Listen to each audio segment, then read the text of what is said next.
Alright guys, sa mapagpalang araw sa inyong lahat, don't forget to subscribe Rob3PH News. Ayan, panoorin po natin ang may reaction po tayo ngayon. Bangayan na PBBM at XPRRD, posibleng lumala at humantong sa kampihan. Ayan, sabi ng isang analyst.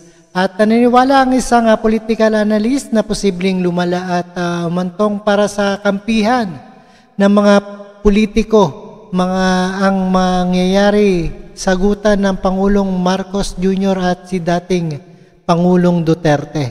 Maaari din aniyang magkaroon ito ng implikasyon, partikular sa mga posisyon ng mga pamahalaan laban sa pagpasok ng ICC para sa investigasyon ng Duterte War on Drugs. At maraming salamat. Panoorin po natin ang ating reaction for tonight. Oo, simula pa lang yan eh. Posibleng lumala pa ang hindi pagkakaunawaan ni Pangulong Ferdinand Marcos Jr. at dating Pangulong Rodrigo Duterte. Ayon sa political analyst na si Ramon Casiple, nasa panahon na ngayon ng paghahanda sa 2025 midterm elections, kung saan inaasahan na ang pag-ingay o Alright, malapit na pala ang election ng mga senador. At malamang may kampihan na mangyayari. Mga politiko. Alam mo naman na election season na tayo eh.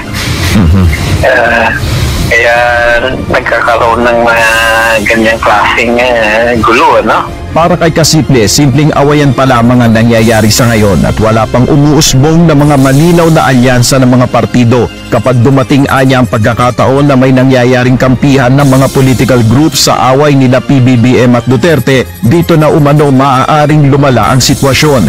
Wala pa silang nilalapitan kasi ng ibang puwersa na lumilitaw. At kumbaga, away pa lang yan. Parang medyo war lang yan eh. Pero, seryoso yan. Ibig sabihin, may mga implikasyon talaga yan.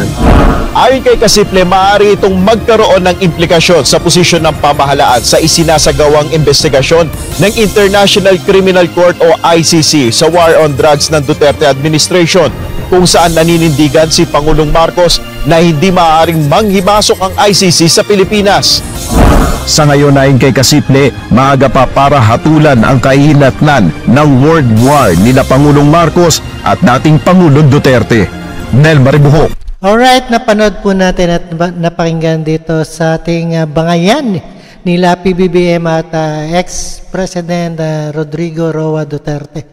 Posibleng lumala yan at malapit na rin ang election 2025 next year.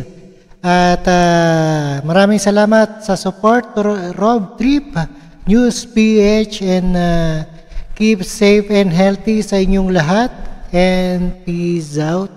Peace out. Thank you guys.